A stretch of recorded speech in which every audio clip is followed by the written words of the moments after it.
Hey guys, in today's video I bring you an impressive and chilling story.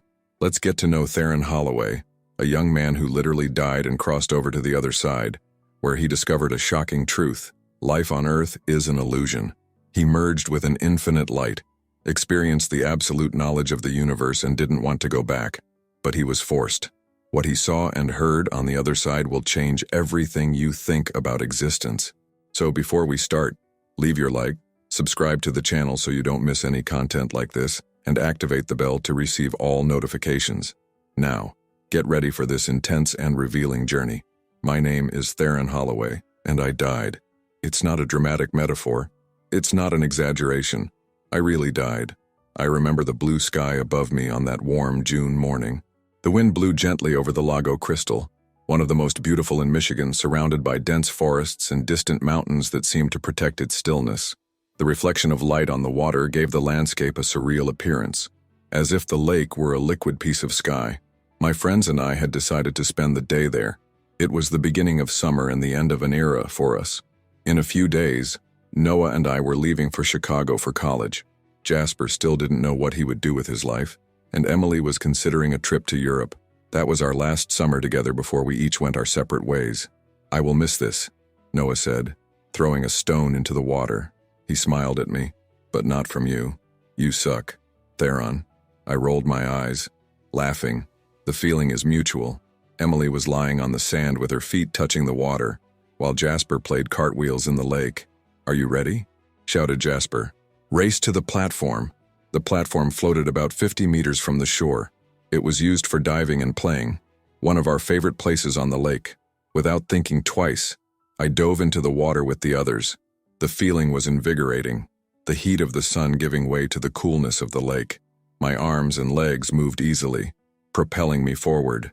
I felt the adrenaline of competition, the childish pleasure of swimming at speed. That's when everything changed. A sharp pain shot into my right calf like a blade piercing the muscle. My body locked up. A spasm ran through my leg, and before I knew it, my other muscle twitched as well. Cramps. I've had cramps before, but never like this. Never with this intensity. Never in a way that made me completely lose control. I stopped swimming, trying to massage my leg, but the movement only made the pain worse. Panic began to arise. The others were ahead, not noticing that I had fallen behind. "Shit," I muttered, trying to kick, but my leg wouldn't respond. I raised my arms, calling for help, but to them it seemed like I was joking. That's when I sank. The water swallowed me and the blue sky disappeared. The first sensation was thermal shock. The surface of the lake was warm in the summer sun, but as I sank, the temperature dropped sharply. The cold cut into my skin, as if it were a warning that I was going somewhere I shouldn't be. Instinct took over me. I struggled with all my might, trying to emerge, but my leg was stiff, uncontrollable. The other was beginning to give in to panic. I knew I needed to calm down, but how do you calm someone who is sinking? My lungs burned. I opened my mouth to scream, but only air bubbles escaped. The bubbles went up, and I went down. Desperation grew inside me. I looked up, and the sunlight was a distant blur, flickering on the surface. It seemed close and unreachable at the same time. The sound of the outside world was gone. There, at the bottom of the lake, everything was silent. My hands touched the muddy ground, and the mud swallowed my fingers. No, I tried to push myself up, but my feet felt heavy, stuck in the soft earth at the bottom. Each movement only sank me deeper. Terror gripped me. I'm going to die. The thought came like thunder. My vision began to darken at the edges. The pressure in my lungs became unbearable. My body was begging for oxygen. Desperation gave way to a terrible certainty. I wouldn't be able to get out of there. Not like this. Not alone. It was at that moment that something happened. A voice. It wasn't the thought of my terrified mind. It was something external. Something that reached me through the oppressive silence at the bottom of the lake. "Stop fighting." My heart stopped for a moment. Did I hear that? "You need to relax and let go." The voice was calm, firm. A part of me wanted to ignore it, to keep fighting, but I was already without strength. My hands slipped from the mud and my body began to give way. And then, for the first time, I let go. The moment I did, something impossible happened. The pain disappeared. Fear dissolved like fog in the sun. and suddenly, it was no longer there. My body was, but you, no. The panic melted away the moment I surrendered. Suddenly there was no more pain, no more cold, no more urgency to breathe. All that existed was a deep silence and a strange lightness. I could still see my body. He was there, standing still, sunk in the darkness of the lake, his arms loose, his hair flowing around his head. But something was different. I was no longer inside it. It was an impossible sight, but there was no denying it. An overwhelming calm came over me. I should have been terrified, but instead I felt a peace like I had never experienced before, as if all the fear, all the pain, all the doubt were illusions that I had carried without need. Then I heard the voice again. "Are you well?" This time, the voice wasn't coming from a specific place. It was no ordinary sound. It was as if she was inside me, but at the same time, around me. "Who is there?" I asked, but my mouth didn't move. The answer came tenderly. "We've always been here. Always." Who? What was happening? The light began to emerge. First, a distant point, like a sunken star in the depths of the lake. But she grew. It glowed with a soft, golden, welcoming intensity. And then, I was pulled. No resistance, no fear. Just I went. My body, or whatever I was at that moment, raised gently, floating toward that light that called to me. The lake disappeared around me. I wasn't there anymore. The world I belonged to was left behind. Light grew around me, but it wasn't like any light I'd ever seen before. It didn't hurt my eyes. In fact, it was as if my physical eyes were no longer necessary to see.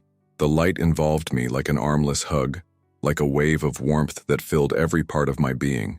Then I looked back, and what I saw took my breath away. If I still needed to breathe, my body was there, sunk in the darkness of the lake, lifeless. For a moment, something inside me wanted to feel panic. I should have been desperate, but the truth is, it didn't matter anymore. I didn't feel pain. I didn't feel afraid, just peace. I was an observer now. It was as if I were floating above a chessboard and, for the first time, seeing all the pieces at once. It was then that I noticed something even stranger.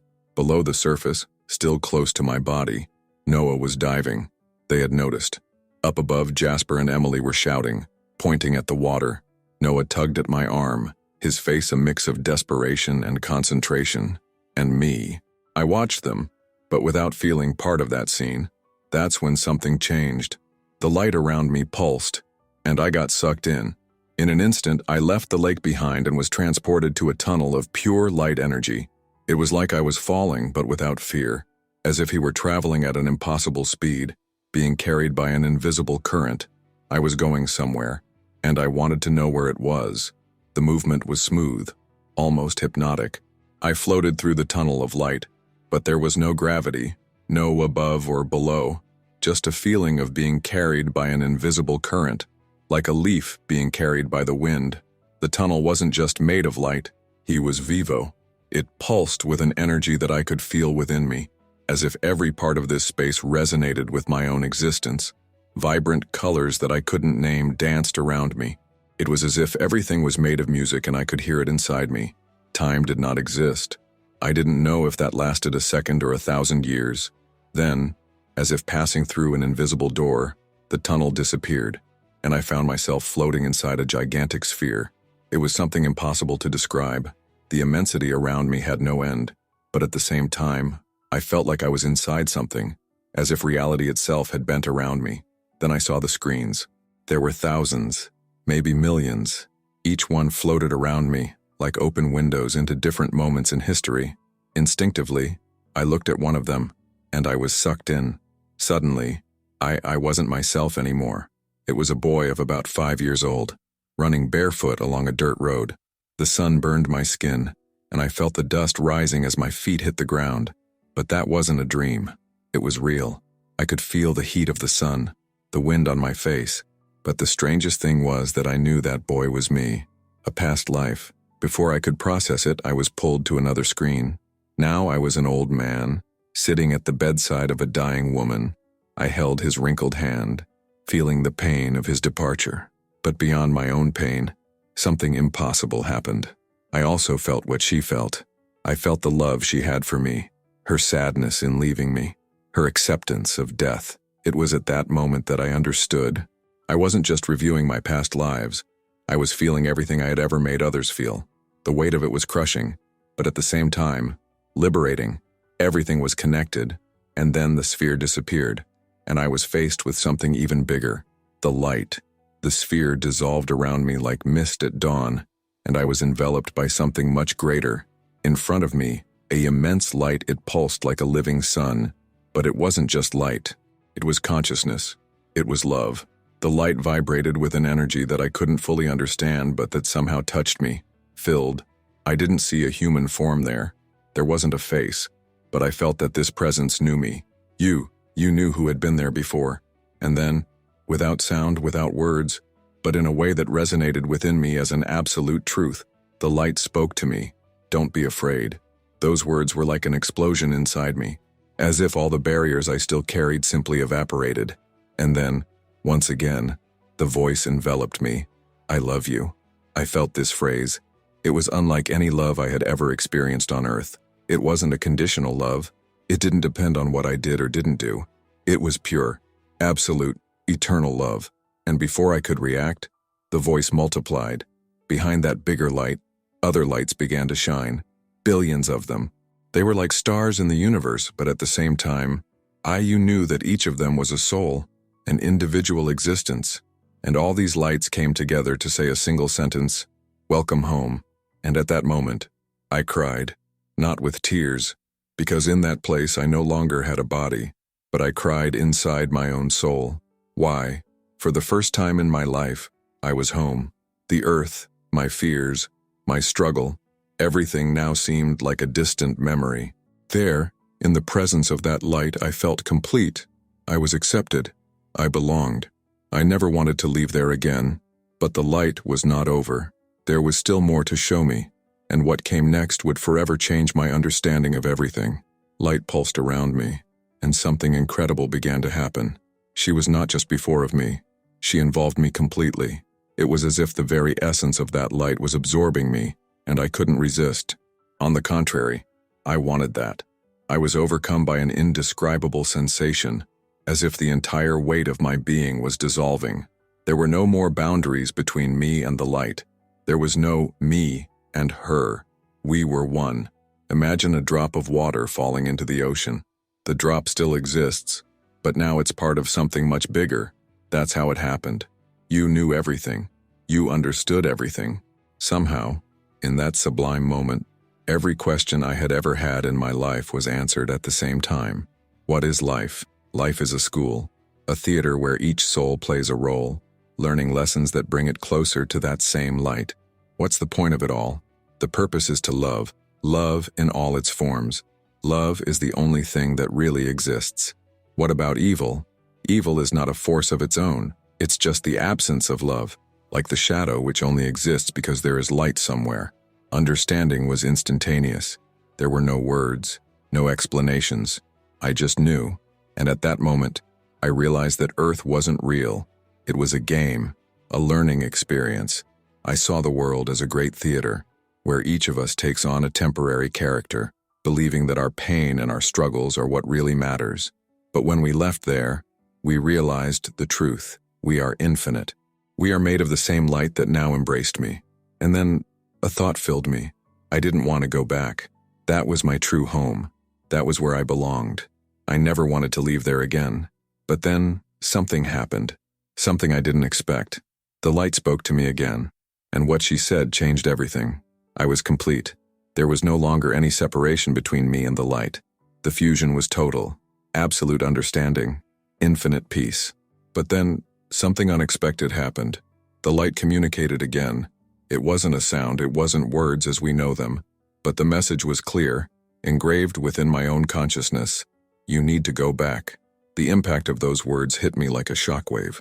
To go back? No, that didn't make sense. My place was there. Please don't. I want to stay. I no longer had a physical body, but my soul felt despair growing.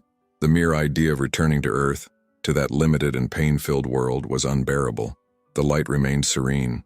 There was immense compassion there, but also a non-negotiable firmness. You still have a role to play. My entire being rejected this idea. There's nothing for me there. I already understand everything. I belong here. The answer came, not as a harsh order, but as an unquestionable truth. You will come back. At that moment, I felt something change around me. The light began to move away. The feeling of unity, of absolute belonging, began to dissipate like sand slipping through fingers. No, please, I want to stay, but it was too late. A gigantic force, as if the entire universe was pulling at me, began to drag me backwards. I tried to hold on. I tried to resist, but it was impossible. And then, I fell. I fell through the light, going through layers of energy, of knowledge, of love, until everything was erased. The sublime peace disappeared. The silence turned into noise, and in an instant, I was thrown back into my body. The first thing I felt was pain, a searing pain in my chest, as if my entire body was being crushed by an invisible force. Air entered my lungs suddenly, like a blade cutting from the inside out. I coughed violently, my body arched, and a strange sound escaped my throat. Something between a sob and a scream. He's alive. The voice seemed distant, as if it came from another world. My eyes opened, and all I saw was a blur of light and shadows. People moved around me. There were screams. Hands touched me, shook me. I was lying on the sand at the beach. The sun shone brightly, blindingly. Reality crashed against me like a violent wave. I was back, but I didn't want to be back. Theron, talk to me. The face of Noah appeared over me, dripping water. His hair was plastered to his forehead, and his expression was a mixture of relief and terror. Dude, you were dead. I pulled you from the bottom. We thought we had lost you. Jasper and Emily were there too, kneeling in the sand, panting, with looks of pure shock. But I could barely process anything they said. The difference between Leaf and here, it was absurd. The weight of my body felt strange. Gravity oppressed me. The sound was deafening. The sun burned my skin. Everything was solid, brutish, cruel. Theron, say something, Emily begged, touching my face. I wanted to talk. I wanted to explain. But how does one explain what did I see? How could I describe what it was like to be part of all? Experience infinite love, see the universe without limits, and then be ripped back into this limited and fragile world. The only thing I could do was to cry. I cried like a lost child. And when they asked what had happened, I lied. I don't remember. It was easier that way. But deep down, I knew the truth, and that truth would haunt me for the rest of my life. Over the next few days, I felt like a ghost living inside my own body. My friends were relieved that I was alive, but I didn't share the same feeling. They would never know the truth. They would never understand that I didn't want to go back. Noah asked me several times, "Dude, are you sure you don't remember anything? Not a blur, not even a strange dream?" I shook my head. Nothing, but it was a lie. I remembered every detail. The tunnel of light, the sphere, past lives, fusion with the light, the voice that told me I had to go back. And more than that, I remembered the pain of being ripped from paradise and thrown back into that world. For years, I tried to ignore it. I tried to pretend that nothing had happened. I graduated, went to college, lived my life. But in silence, I longed for answers. I started devouring books on spirituality, religions, science of consciousness, Buddhism, Christianity, quantum physics. Nothing seemed to capture exactly what I had experienced. For years, I carried this feeling of not belong, of being a foreigner in your own life. And then one day, decades later, something happened that changed everything. I was in a bookstore, browsing random books, when a title caught my attention, Near-Death Experiences and the Secret Afterlife. My heart raced. I read the back cover, stories of people who died, saw a light, went through a tunnel, and came back. My entire body shook. I was not alone. That night, I read the entire book in one sitting, and for the first time in decades, it all made sense. The truth was clear. I had died. I had seen the reality behind this life, and now, finally, I had a name for what I experienced, NDE, near-death experience. But there was still one thing I needed to do, something the light had told me before sending me back. I needed to share my story, and now, after so long, I'm here, telling you everything. Because the message I received in that light was not just for me, it was for all of us. Nothing on earth is real. True reality is love. I still wait for the day when I can return home. But until then, all I can do is spread this truth, and now it belongs to you. If you liked this beautiful spiritual testimony, leave a like, comment on your impressions, subscribe to the channel, and don't forget to activate the notification bell to watch each new video and help us spread this message to a greater number of people. Until next time.